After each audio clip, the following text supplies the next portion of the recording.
Hello, thank you so much for joining me for this webinar. We're talking today about focusing our leadership. Whether your group is going really well or it's kind of off to a rough start. In either case, I hope you'll be encouraged by what we're talking about today. You see, we want our leaders to be really intentional, whether they're leading small groups or women's Bible study small groups or community group style small groups. In every instance, we're hoping for our leaders to really be intentional in making sure we are building up Christ-centered community. What that doesn't mean is that you need to be heavy-handed or really always kind of cutting off conversation or saying, oh, well, we have to do this or we have to do this. But it does mean you're reminding the people in the group of some of the important things that we want to accomplish in these small groups on a regular basis. So they don't simply turn into social gatherings or, maybe theological discussions that don't touch on our hearts. These are the kind of things we want to avoid. But so if your group's going poorly, I hope you'll be encouraged with a few brief tips here of how we might be able to improve a few things. And if your group's going well, I hope you'll be encouraged about ways you can even continue to grow as a leader and continue to help your group. So first thing I want to talk about is just a few problems you may be encountering or, struggles you may be seeing in your groups. The first is just discussion. When we get together, I know a lot of our groups this year are reading books together, good Christian books that are engaging with scripture. And you come together and it can just be easy to talk about, oh, I liked this thing he said, or I didn't like this thing he said. And this is where the role of the leader is so important, because what we want a leader to do is come with a few good open-ended discussion questions that help us apply the material of the book to our lives. So maybe we're starting off by saying simply something like, well, what really struck you or stood out to you in this chapter? What really challenged you in this chapter? You might say something like that to get things going. But then look at how you can apply the content of the chapter to the lives of the people. Now, not in a teaching way, but rather in an invitation to discussion. So maybe, this chapter is about prayer and our struggles with prayer. What has your prayer life looked like this week? You see, that doesn't even have to be directly tied to what the author was saying about prayer, but you're just inviting people to talk about their own personal experiences.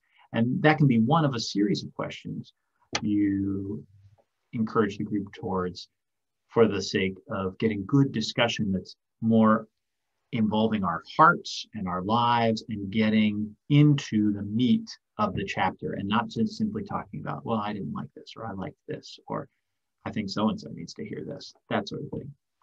Now, so if you are struggling with discussion, it may be that you need to prepare better questions. Now, some groups will find they naturally come and people naturally are doing some of these things. And so as a leader, it can be easy to get complacent because you're just getting these great discussions. But I encourage you as a leader to continue to do the work of preparation, because one of those weeks, people are going to come and, maybe not as naturally relate to the chapter or have things to say. And it is the role of the leader to make sure we're getting good discussion. Now, you may find that you're getting silence or confusion to your questions. And, reading the silences is one of the things we talk about in our community group leader training. A lot of different reasons why you could get silence in response to your questions. It may be that they're too simple, too basic, kind of like, hey, is it bad to kill someone? No. Okay, it's kind of a yes, no answer. Yes, it is. Well, that's not going to lead to a lot of discussion. We want open-ended questions that are going to kind of more touch on each other's life. We don't need 14, 15 questions. That's too many. I know those of you doing the women's Bible study material are faced with a lot of great questions. Well, you got to choose a few of them. You can't ask them all because we want to get into good discussion. So that's the first thing I want to encourage you in, is being intentional in our discussion time. The second thing is prayer requests and prayer time. This can be challenging as well.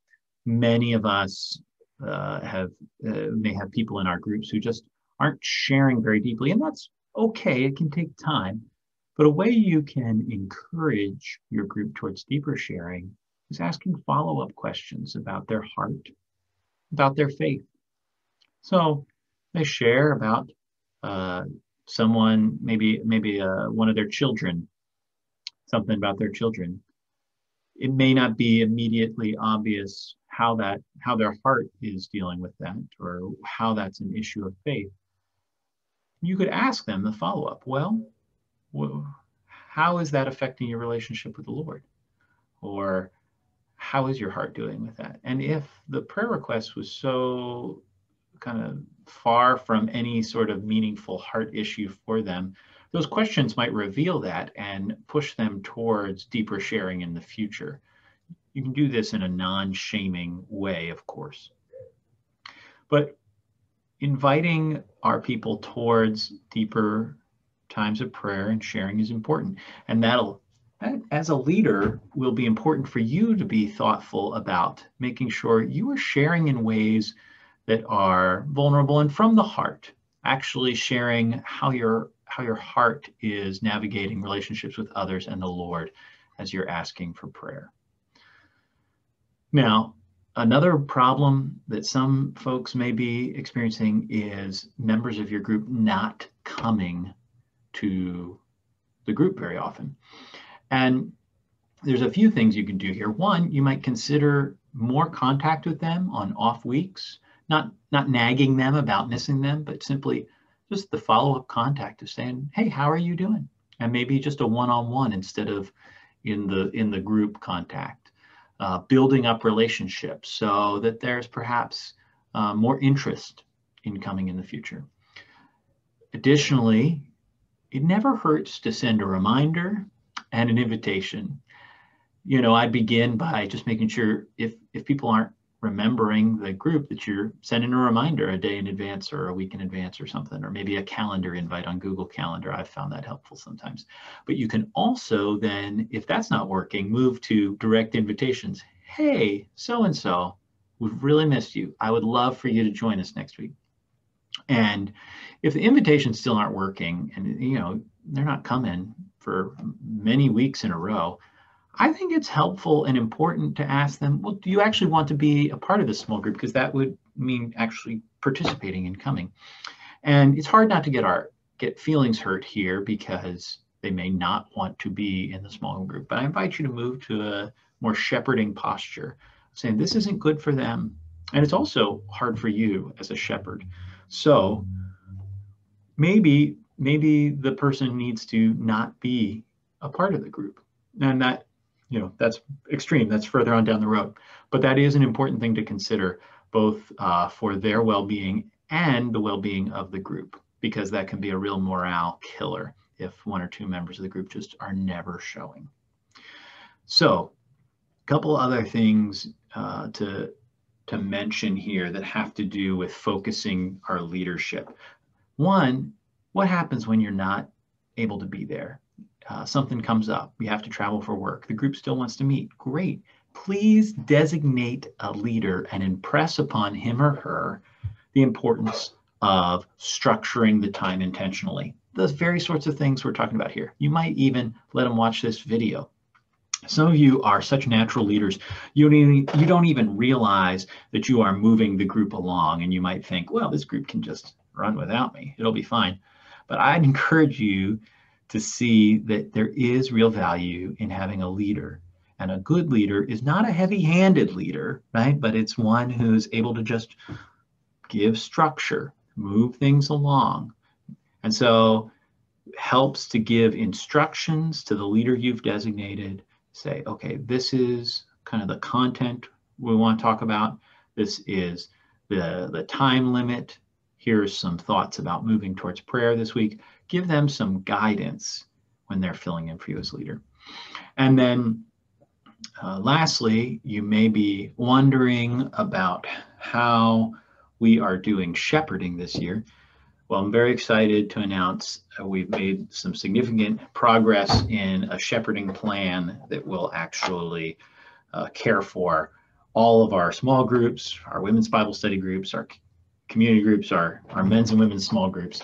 And we are going to be rolling that out later this month as we equip shepherds to do that work. So every one of you as leaders will have a shepherd who is a point person for you to troubleshoot problems with and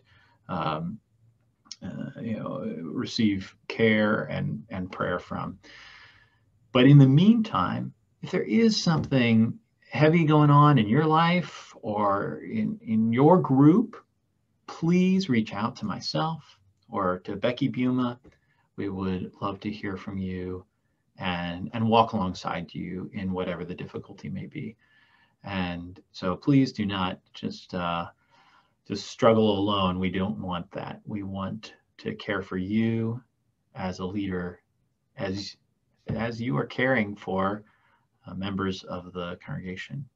So I hope this has been helpful for you today as you think about focusing your leadership in this small group. Thank you so much for leading. And I pray that the Lord will bless you through your leadership of his church, and that he will really bless the people in your group through your leadership. So thank you for watching today.